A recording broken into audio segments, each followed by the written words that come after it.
Good morning, good afternoon, good evening. This is Mr. Ideroldo with another presentation, this one on brainstorming the document with annotation. We are going to brainstorm and annotate the Magna Carta. If I did my job well, I've explained this at the beginning of a class already. We've gone over the annotation methods, and now we're going to actually practice them using this video presentation. So let's open up that document. You should have this open. This is the primary source analysis, Magna Carta. And this should be open right now. Let's take a look at how I organize this. We have document analysis at the top with some directions. We have a prompt. We have some background information, which is right here. We have the actual document, which is right here. I have some additional information provided. I call this support information about the Magna Carta, just below the actual document. And then we have the steps for annotating the document, which we'll get to next. Okay, so let's go back up to the top and take a look at this, right? What are the directions? Analyze and assess the significance of the following document using the annotation method provided. That's right here. Go below. There's a prompt. Now, we're not going to answer this prompt. We kind of want to keep this prompt in mind later on. But according to the document below, what is the purpose of the government? Use your knowledge of government and American history to this point to respond, and be sure to address specific information related to the document below. We'll come back to that. I'm not going to get deep into that right now. You will have to respond to that prompt on another analysis, but I wanted to show you where it would be on the document. Okay, let's get to the background information. You might note up here, there's a little note. If you can read it, it says, do not quote this. It is not the document. It's kind of a watermarked imprint here that I put on this. I have a lot of people always quote this as the document. It is not. This is basically setting the stage for you. This is me giving you a little background information on the document before you begin actually analyzing it. You can use this. I'll show you how in about 2 minutes. Okay, so here the Magna Carta, or Great Charter, right? I gave you background information for it. The following are excerpts or portions from the Magna Carta, which King John of England was compelled to sign on June 15, 1215, at Runnymede in England. John's cruelty and violations of English law led the nobility to rise up against him after the defeat of John's armies in France. Presented to the king by the Baron Robert Fitzwalter and 40 other nobles, and likely written by the Archbishop of Canterbury, Stephen Langton, it included 63 clauses concerning the rights to a fair trial, jury of one's peers, the right to personal property and its protections, and the right of the people to consent to all taxation. Some minor changes were made to it several times until 1225, but most historians recognize that the Magna Carta as the beginnings of an English constitution and the origins of limited government. So there's your background information for you. Here's the actual document, and I gave you some excerpts to that document here. You don't have them all. I have 1, 2, 3, 4, 5, 6. 3 longer ones, 2 shorter, or 3 shorter ones. So let's go over these. 12, no tax may be collected in our kingdom without its general consent. For these purposes, only a reasonable tax may be collected. Taxes from the City of London are to be treated similarly. What that basically means is that whatever the rest of the country pays, London must also pay. London tended to be the capital city for the king, and he might treat them a little better because that's his capital city. This is basically saying no go. Everybody pays the same taxes everywhere. And it has to be done by the general consent of the people. No taxation without representation. 14 is a wordy one, but it's really important. To obtain the general consent of the realm, and notice that word general consent, the consent of all the people, we will cause the archbishops, bishops, abbots, earls, and greater barons to be summoned, that means assembled, individually by letter. In all letters of summons, the cause of the summons will be stated, why they're being summoned, right? When a summons has been issued, the business appointed for the day shall go forward in accordance with the resolution of those present, even if not all those who were summoned have appeared. So if you're not realizing what this is, well, the summoning of all the people, this is the beginning of Parliament. So representative government is represented in this clause 14. That's what it's meant to do. Okay, just to point that out. How about 39? No free man shall be seized or imprisoned or stripped of his rights or possessions, or outlawed or exiled, or deprived of his standing in any other way, nor will we proceed with force against him, or send others to do so, except by the lawful judgment of his equals, or by the law of the land. And this is rule of law, right? This is also trial by jury. This is also individual liberties. And you notice I'm going back to those principles of the Magna Carta when I'm talking here. Okay, so we're really talking about you just can't be in prison for no reason whatsoever. They have to have a reason for doing it. That's 39. 30. Oh, I put them in this order. No sheriff or bailiff of ours, or anyone else, shall take the horses or carts of any freeman for transport, unless by the will of that freeman. If you're not getting the impression there, that's property rights. 40. To no one will we deny or delay right or justice. Equality under the law, right? How about that? Again, notice how I kind of keep coming back to some of those terms we've talked about earlier with civil liberties. And finally, 61, the barons shall elect 25 of their number to keep and cause to be observed with all their might the peace and liberties granted and confirmed to them by this charter. Now, I'll tell you, when I read that, the first thing that comes to my mind is what happened during the Glorious Revolution. I'm thinking checks and balances. I mean, this was a way early on. And it was well established in 1215 that really the king is under the management and supervision of barons who are going to make sure that all the laws of the land, according to this document, are maintained. Okay, so interesting fact. And then finally, we have at the bottom the source information. And we'll come back to this. It's way at the bottom. My cursor's fighting with me to do this. But here, source. It gives me, hey, who wrote this, when and where. It's all right here. Written by Archbishop of Canterbury, Stephen Langton, and 13 nobles, and signed by King John in Runnymede, England, on June 15, 1215. Finally, I will always do this for you because I'm not expecting you as a sixth grader to be researching the Magna Carta and trying to figure this out on your own. That would be rude.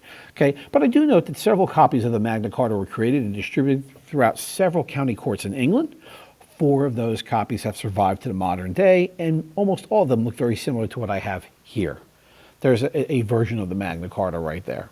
So there's all the information I give you when we're actually doing a document analysis. This is it.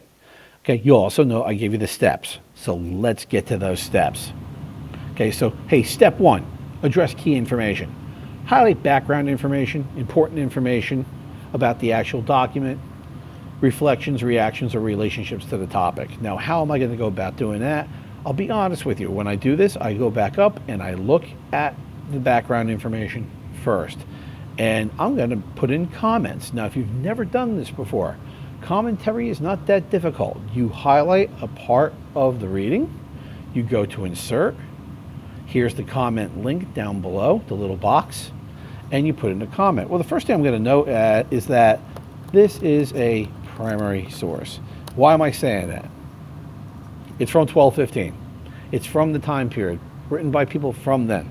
So that's why I'm going to call this a primary source.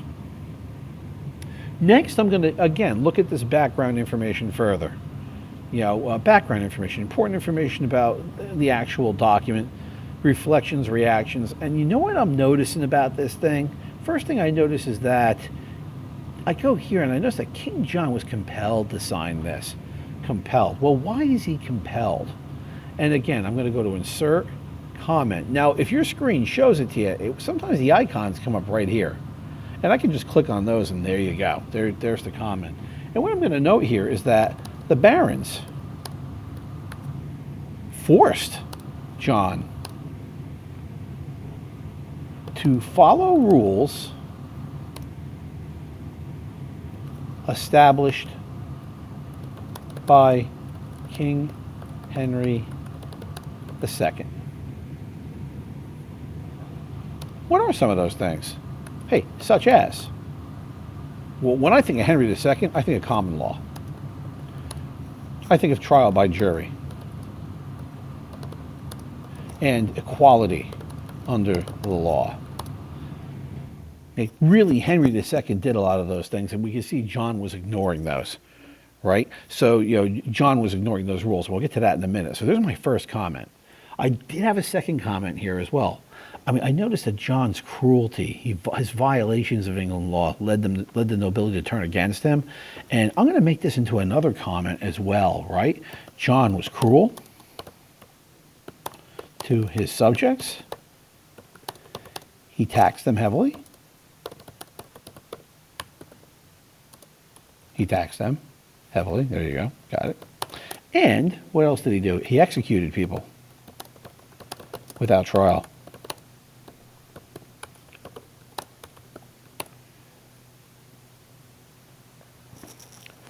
John ignored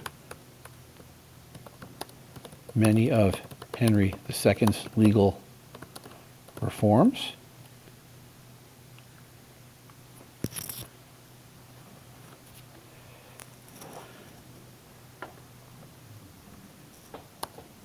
Hey, and I'm going to say this, and took away rights the English were getting used to.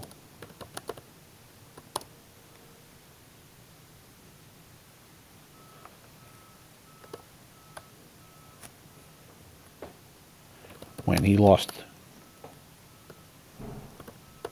his war in France, the barons turned against him. Turned against him and forced him to sign the Magna Carta.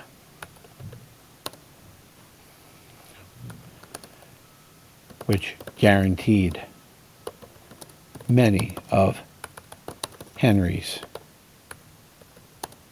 reforms. There you go. So really what I'm basically trying to note here is that John, he violates what Henry had established as the norm. And the Magna Carta forced John to accept Henry's ideas as norm. So that's the whole point of that comment. And actually that takes care of step one. I did a good job there with step one. That's important reflections, reactions about the relationship to the topic. Yes, I could have mentioned something about limited government and the principles of government established under the Magna Carta. Yes, I could have mentioned something about the English Constitution, how this relates later to the Glorious Revolution. Yes, I'm not going to argue with anybody here. I could have absolutely have done that here. But that's enough for now. What I want to do next now is move on to step two. And I think that's where this video will end. And step two is who wrote it, when and where was it written and produced, what kind of document is it, who's the audience. And you know what, there's actually one place in this whole thing that does that, and it's right here. There it is. So what am I going to note here? Okay, there's my source information. That's going to actually take care of step two right there. So, hey, the Magna Carta was written by who wrote it?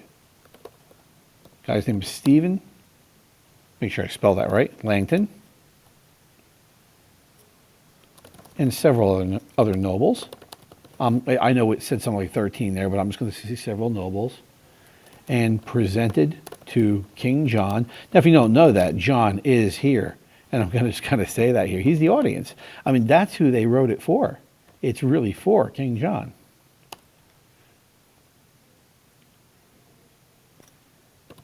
In where? Where was it? Runnymede, England, and when?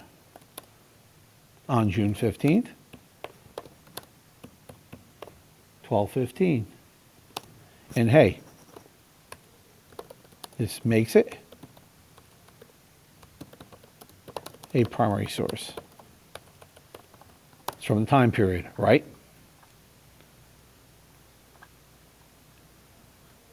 And there we go. Okay. Hey, so far I've gotten through steps 1 and 2. And I think what I'm going to do is I'm going to conclude this video here. If you review what we've done so far, if you like what we've done so far, be prepared to move on to the second video where we'll make sense of it, we'll identify the historical inferences, and address the bias in the document. Okay, hey, thank you very much, and I'll catch you in the next video for steps 3, 4, and 5, and have a good day.